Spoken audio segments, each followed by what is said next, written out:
నమస్తే, నేను మీ Satish. YS Jagan YS భారతీయులకు సంబంధించిన సాక్షి పత్రిక అంటే జగతి పబ్లికేషన్స్ కి తెలంగాణ హైకోర్టులో ఒక ఊహించని షాక్ తగిలింది. మరి సాక్షి ఛానల్ గాని సాక్షి పత్రిక గాని ఎలా పుట్టుకొచ్చినాయి? ఇవన్నీ కూడా జగన్ అక్రమాస్తుల్లో భాగమే కదా. 2004లో వైఎస్ రాజశేఖర రెడ్డి అంటే జగన్మోహన్ రెడ్డి తండ్రి రాజశేఖర రెడ్డి ముఖ్యమంత్రి అయిన తర్వాత జగన్మోహన్ రెడ్డి తను ఏ రకంగా అక్రమాస్తులు గడించాలి అనేటువంటి ఆలోచనలతోటి ఆయన ఆ అధికారాన్ని అడ్డం పెట్టుకుని తన తండ్రి అధికారాన్ని అడ్డం పెట్టుకుని అనేక సంస్థలకు ఆయాచిత లబ్ధి చేకూర్చారు.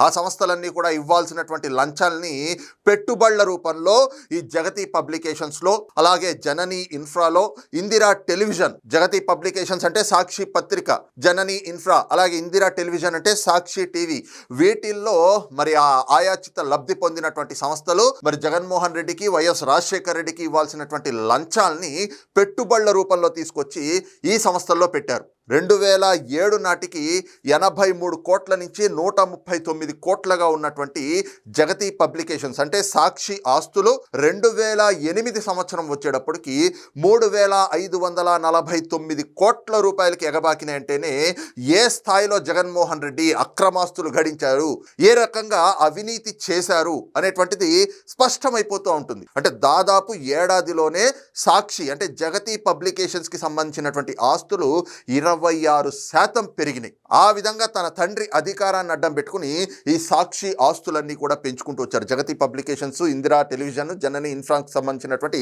ఆస్తులన్నింటినీ పెంచుకుంటూ వచ్చాడు జగన్మోహన్ రెడ్డి. అంతేకాకుండా ఈ అక్రమాస్తులు కోసం అని చెప్పి జగన్మోహన్ రెడ్డి ఎంచుకున్నటువంటి మరొక మార్గం ఏమిటి అంటే విదేశీ పెట్టుబడులు.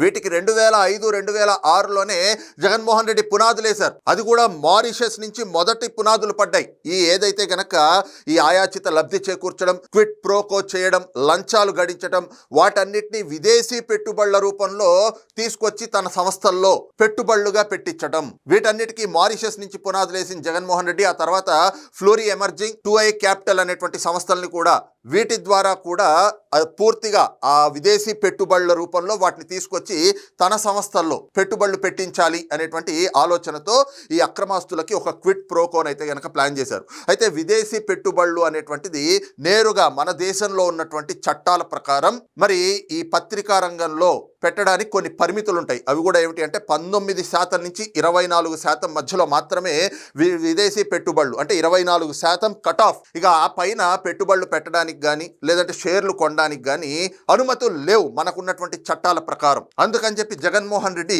ఇంకో మార్గాన్ని ఎంచుకున్నాడు. అదేమిటి అంటే తనకున్నటువంటి వ్యాపార సంస్థల్లో అతి పవర్ఫుల్ అయినటువంటి సంస్థ ఏది అంటే సండూర్ పవర్. అందుకని చెప్పి ఈ ఫ్లోరీ ఎమర్జింగ్, 2i క్యాపిటల్ ఈ రెండు సంస్థల ద్వారా సండూర్ పవర్లోకి పెట్టుబడులు పెట్టించి ఆ సండూర్ పవర్ నుంచి ఏదైతే గనక క్యారిమెల్ ఏషియా అని చెప్పి తన బినామీ సంస్థ, ఆ సంస్థలోకి నిధులు మళ్లించి అక్కడి నుంచి ఆ క్యారిమెల్ ఏషియా అనేటువంటి సంస్థ ద్వారా మళ్ళీ జగతి పబ్లికేషన్స్లో ఆస్తులు పెట్టి ఏదైతే గనక పెట్టుబడులు పెట్టించినట్లుగా తన ఆస్తులన్నింటినీ కూడా పెంచుకుంటూ పోయారు. వీటితో పాటుగా అనేక సంస్థలు, ముఖ్యంగా చూస్తే రామ్కీ సంస్థ కూడా ఒక సంస్థ, వాటికి సంబంధించి కూడా 349 కోట్ల రూపాయలు వాళ్ళు జగతి పబ్లికేషన్స్లో, ఇందిరా టెలివిజన్లో, జనని ఇన్ఫ్రాలో వాళ్ళు కూడా పెట్టుబడులు పెట్టారు. ఈ రకంగా తన అక్రమాస్తులన్నీ పెంచుకుంటూ పోతున్న క్రమంలోనే మరి ఏదైతే వీటికి అడ్డొస్తున్నటువంటి నిబంధనలను కూడా మరి వైఎస్ రాజశేఖర రెడ్డి, వైఎస్ జగన్మోహన్ రెడ్డి వీళ్ళిద్దరూ కలిసి ఆ రోజున రాష్ట్రంలో రాజశేఖర రెడ్డి ముఖ్యమంత్రిగా ఉన్నారు, కాంగ్రెస్ ప్రభుత్వం. ఆ రోజున కేంద్రంలో కూడా కాంగ్రెస్ ప్రభుత్వమే ఉంది. మరి తనకున్నటువంటి అధికారంతో మరి తన కొడుకు తాలూకు అక్రమాస్తులు పెంచుకునేటువంటి ఈ వీటికి రాజశేఖర రెడ్డి కూడా పూర్తి సహకారాన్ని అందించారు.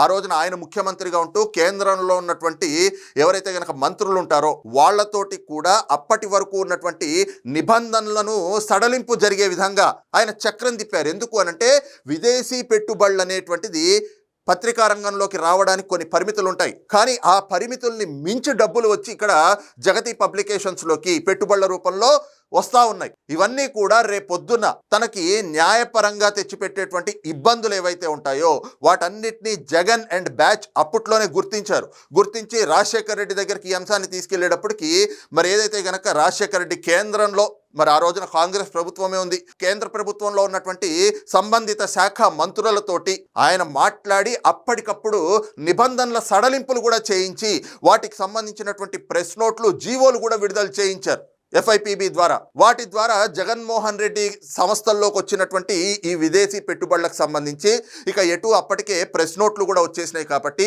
ఆ నివేదికల ఆధారంగా జగన్మోహన్ రెడ్డి చాలా వరకు తప్పించుకోగలిగారు. అయితే ఎప్పుడైతే ఈ అక్రమాస్తుల కేసులు అనేటువంటిది నమోదు కావటం, వాటిపైన సిబిఐ, ఈడీ అంటే ఎన్ఫోర్స్మెంట్ డైరెక్టరేట్ కూడా రంగంలోకి దిగటం, ఆ తర్వాత సిబిఐ పూర్తిగా ఏ రకంగా అధికారాన్ని అడ్డం పెట్టుకుని కొన్ని సంస్థలకి ఆయాచిత లబ్ధి చేకూర్చి ఆ సంస్థల ద్వారా జగతి పబ్లికేషన్స్లోకి, జనని ఇన్ఫ్రాలోకి, అలాగే ఇందిరా టెలివిజన్లోకి అంటే సాక్షి పత్రిక, సాక్షి ఛానల్, అలాగే వాళ్ళ వ్యాపార సంస్థల్లోకి పెట్టుబడులు అనేటువంటివి ఒక ప్రవాహంగా తెప్పించుకున్నారు అనేటువంటి వాటిపైన పూర్తి స్థాయి మరి వాళ్ళు కూడా అటు సిబిఐ, ఇటు ఎన్ఫోర్స్మెంట్ డైరెక్టరేట్ వీళ్ళు కేసులు నమోదు చేయడమే కాక విచారణ చేసి వాటిని ఆధారాలతో సహా మరి న్యాయస్థానం ముందర పెట్టేటప్పటికి అప్పట్లో పూర్తిగా ఏదైతే ఈ జగతి పబ్లికేషన్స్కి సంబంధించి కొన్ని బ్యాంక్ ఖాతాలని కూడా ఆ రోజున జప్తు చేశారు, వాటిని ఫ్రీజ్ చేశారు. అంతేకాకుండా కొన్ని ఆస్తుల్ని కూడా జప్తు చేసినటువంటి పరిస్థితి. పూర్తిగా చూస్తే రామ్కీకి సంబంధించి 10 కోట్లు వాళ్ళు పెట్టుబడి పెట్టింది కూడా ఈ క్విట్ ప్రోకోలో భాగమే అనేటువంటిది అప్పట్లోనే సిబిఐ గుర్తించింది. ఆ సిబిఐ నమోదు చేసినటువంటి కేసుల ఆధారంగా జగతి పబ్లికేషన్స్ అలాగే ఇంకొన్ని సంస్థలకు సంబంధించినటువంటి బ్యాంకు ఖాతాలన్నీ కూడా ఫ్రీజ్ అయి ఉన్నాయి. వాటిపైన అనేక మార్లు అనేక పిటిషన్లు, ముఖ్యంగా చూస్తే డిశ్చార్జ్ పిటిషన్లు, ఇవాళ కొత్తగా ఏం వేయట్లేదు డిశ్చార్జ్ పిటిషన్లు జగన్మోహన్ రెడ్డి అక్రమస్తుల కేసుల్లో. 13-14 ఏళ్ల క్రితమే అప్పట్లోనే ఈ డిశ్చార్జ్ పిటిషన్లు అనేటువంటివి వేయడం మొదలుపెట్టారు. ఎప్పుడైతే ఈ జగతి పబ్లికేషన్స్ సంబంధించినటువంటి బ్యాంకు ఖాతాల్ని ఫ్రీజ్ చేశారో అప్పుడే డిశ్చార్జ్ పిటిషన్లు వేయటం, సిబిఐ కోర్టులో అలాగే హైకోర్టులో పిటిషన్లు వేసి ఇవన్నీ కూడా మా వ్యాపార కార్యకలాపాలకు ఆటంకం కలిగిస్తూ ఉన్నాయి, ఈ రకమైనటువంటి కేసులు వేయటం కానీ, ఇలా అకౌంట్లు ఫ్రీజ్ చేయడం కానీ, ఇవన్నీ కూడా వ్యాపార కార్యకలాపాలకి ఇబ్బందులు కలిగించడమే కాక ఉద్యోగస్తులకి కూడా ఇబ్బందులకి గురి చేసేటువంటి అంశాలుగా ఉన్నాయి. కాబట్టి వీటిలో మాకు కొన్ని ఏవైతే మినహాయింపులు ఇవ్వాలి అని చెప్పేసి అని కూడా కోరుతూ కొన్ని పిటిషన్లు వేశారు. వాటిపైన అప్పటి నుంచే కొన్ని విచారణ కూడా జరుగుతూ ఉంది. అయితే ఈ క్రమంలోనే మరి అటు బ్యాంకు ఖాతాలు ఫ్రీజ్ అయినటువంటి క్రమంలో ఎస్బీఐ ప్రధానమైనటువంటి బ్యాంకు వాళ్ళు ఏవైతే కనుక ఈ జగతి పబ్లికేషన్స్ కానీ, ఇందిరా టెలివిజన్స్ కానీ వీళ్ళు వేరే సంస్థల నుంచి ఎక్కడి నుంచైనా పెట్టుబడులు తెచ్చుకోవడానికి ఒక 19 ఖాతాలు, అలాగే వీళ్ళు ఎవరికైనా చెల్లింపులు చేయాలి అంటే ఆ చెల్లింపుల కోసం అని చెప్పి ఒక 5 ఖాతాలు, ఈ 5 ఖాతాలు నిర్వహించుకునేందుకు. ఎందుకంటే విచారణలో భాగంగా న్యాయస్థానం బ్యాంకుల్ని కూడా అడుగుతుంది, ఏమిటి మరి ఈ రకంగా ఫ్రీజ్ చేశారు కదా, వ్యాపార కార్యకలాపాలకి ఇబ్బందులు రాకుండా ఉండాలి అంటే ఏం చేయాలి అన్న క్రమంలో ఎస్బీఐ కూడా కొన్ని అనుమతులు ఇచ్చింది. ఏమిటి అంటే వీళ్ళకి ఏవైనా సంస్థల నుంచి అంటే అడ్వర్టైజ్మెంట్ల రూపంలోనో లేదా ఇతర పెట్టుబడుల రూపంలోనో ఏవైనా కూడా ఈ సంస్థల్లోకి డబ్బులు రావాలి అంటే వసూళ్లు చేసుకోవడానికి 19 ఖాతాలకి అనుమతిస్తాం. అలాగే వీళ్ళు ఎవరికైనా చెల్లింపులు చేయాలి, ఫర్ సపోజ్ ఇవాళ సాక్షి పత్రిక ఉంది, ఆ పత్రికకు సంబంధించి అనేక పరికరాలు కావచ్చు, ఇతర అంశాలు కావచ్చు కొనుగోళ్లు చేయాల్సినటువంటి ఉంటాయి. ఆ కొనుగోళ్లు చేసే వాటికి అన్నిటికీ కూడా సంస్థలు ఏం చేస్తాయి, బ్యాంకు ఖాతాల నుంచే నేరుగా చెల్లింపులు చేస్తాయి. కాబట్టి అలాంటి చెల్లింపులు చేసేందుకు గాను ఒక 5 ఖాతాలకి అనుమతి ఇవ్వగలమని చెప్పేసి అనుమతి ఇస్తాము అని ఎస్బీఐ ఒప్పుకున్న నేపథ్యంలో అప్పటి నుంచి కూడా అవే కొనసాగుతూ ఉంది. అయితే ఇప్పుడు తాజాగా జగన్మోహన్ రెడ్డి అంటే ఈ జగతి పబ్లికేషన్స్ ద్వారా తెలంగాణ హైకోర్టులో మరొక మధ్యంతర పిటిషన్ వేయించారు. అదేమిటి అంటే న్యూస్ ప్రింట్, జగతి పబ్లికేషన్స్కి సంబంధించి న్యూస్ ప్రింట్ కొనుగోలు చేయడానికి తమ ఎస్బీఐ ఖాతా నుంచి దుబాయ్లో ఉన్నటువంటి బ్యాంకు ఖాతాకి డబ్బులు బదిలీ చేద్దాము అనంటే ఇరాన్ అలాగే అమెరికా ఈ దేశాల మధ్య జరుగుతున్నటువంటి యుద్ధం ఏదైతే ఉందో ఈ యుద్ధం కారణంగా ఎస్బీఐ వీటికి అనుమతించట్లేదు, అంటే నగదు బదిలీకి వాళ్ళు అనుమతులు ఇవ్వట్లేదు. కాబట్టి బంజారాయిల్స్లో ఉన్నటువంటి ఎస్బీఐ బ్యాంకు నుంచి ఈ డబ్బులు బదిలీ చేసుకునేందుకు, ఈ నిధులు బదిలీ చేసుకునేందుకు అనుమతి ఇచ్చేలాగా ఆదేశాలు ఇవ్వండి. లేదు అంటే గనక ఏవైతే ఈ నిబంధనలు కాకుండా మేము చెల్లింపులు చేసుకోవడానికి వీలుగా ఉండేటువంటి బ్యాంకులు ఉంటాయో వాటిలో కొత్త ఖాతాలు ఓపెన్ చేసుకునేందుకు అనుమతి ఇచ్చేలాగా ఆదేశాలు ఇవ్వండి అంటూ కూడా ఒక మధ్యంతర పిటిషన్ని తెలంగాణ హైకోర్టులో, అంటే మధ్యంతర ఉత్తర్వులు ఇవ్వాలి అంటూ కూడా ఒక పిటిషన్ని తెలంగాణ హైకోర్టులో వేశారు. అయితే దీనిపైన గత ఫిబ్రవరిలోనే విచారణ జరిగింది. మరి ఈ క్రమంలోనే సిబిఐ తరఫున ఉన్నటువంటి న్యాయవాది ఆయన తన వాదనలు వినిపించారు. ఒకే పిటిషన్లో ఇన్ని మధ్యంతర ఉత్తర్వులు కోరుతూ పిటిషన్ దాఖలు చేయడం అసలు అది విచారణ అర్హత ఉండదు. అంతేకాకుండా ఇప్పటికే వీటిపైన సిబిఐ కేసు నమోదు చేసింది, వీటికి సంబంధించి బ్యాంకు ఖాతాల్ని ఫ్రీజ్ చేసింది, దానికి సంబంధించినటువంటి విచారణ కూడా సిబిఐ కోర్టులో ఉంది.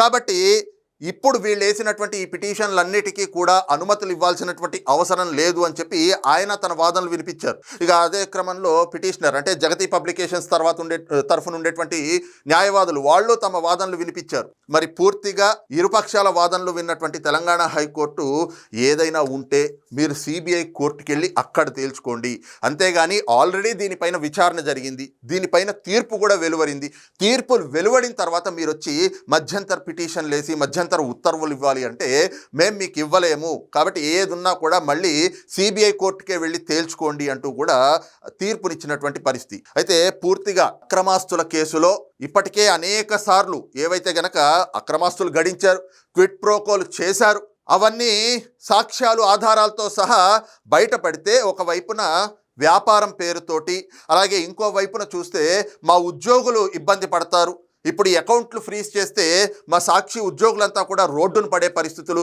కాబట్టి మా మీద అక్రమాస్తులు గడించాము అని చెప్పి సిబిఐ పెట్టిన కేసులు, ఎన్ఫోర్స్మెంట్ డైరెక్టరేట్ పెట్టిన కేసులు, వీటిని డిశ్చార్జ్ చేసేయండి, మా బ్యాంకు ఖాతాలు ఏవైతే ఫ్రీజ్ చేశారో వాటన్నిటినీ కూడా వెంటనే ఆ ఫ్రీజింగ్ నుంచి తొలగించేలాగా ఆదేశాలు ఇవ్వండి అని గతంలోనే కోరారు. అంటే ఒకవైపున అక్రమాలు చేస్తాం, అవినీతి చేస్తాం, ఆ అవినీతి చేసిన వాటితోటి వ్యాపారాలు పెట్టుకుని మేము కోట్లు గడించుకుంటూ ఉంటాం, కానీ ఇదిగో ఉద్యోగులు ఉన్నారు కదా మా దగ్గర, వాళ్ళు ఇబ్బందులు పడతారు కాబట్టి ఈ అక్రమాల్ని చూసి చూడనట్లుగా ఈ బ్యాంకు ఖాతాలు ఏవి కూడా ఫ్రీజ్ చేయకండి, ఈ ఆస్తులు ఏవి జప్తు చేయకండి, జప్తు చేయకుండా సిబిఐకి ఎన్ఫోర్స్మెంట్ డైరెక్టరేట్కి ఆదేశాలు ఇవ్వండి అని కోర్టులకు వెళ్ళి కోర్టులో ఈ రకమైనటువంటి వాదనలు వినిపిస్తూ వస్తే ఈ రోజున అలాంటి ఒక వాదనకే తెలంగాణ హైకోర్టు కూడా మొట్టికాయలు వేసినట్టుగా తీర్పిచ్చింది. ఈ రోజున తెలంగాణ హైకోర్టులో జగతి పబ్లికేషన్స్కి ఎదురైనటువంటి ఈ పరిణామం అటు జగన్మోహన్ రెడ్డికి ఇటు వైఎస్ భారతిరెడ్డికి కూడా ఒక ఊహించని షాక్గానే కనిపిస్తూ ఉంది అన్నటువంటి అభిప్రాయాలు కూడా రాజకీయ పరిశీలకుల నుంచి వ్యక్తమవుతా ఉన్నాయి. మరి అక్రమాస్తుల కేసుల్లో ముఖ్యంగా జగతి పబ్లికేషన్స్ సంబంధించినటువంటి అంశంలో ఈ రోజున తెలంగాణ హైకోర్టులో వచ్చినటువంటి తీర్పు పైన మీ అభిప్రాయం ఏమిటనేటువంటిది కింద కామెంట్ సెక్షన్లో మెన్షన్ చేయండి. Thank you.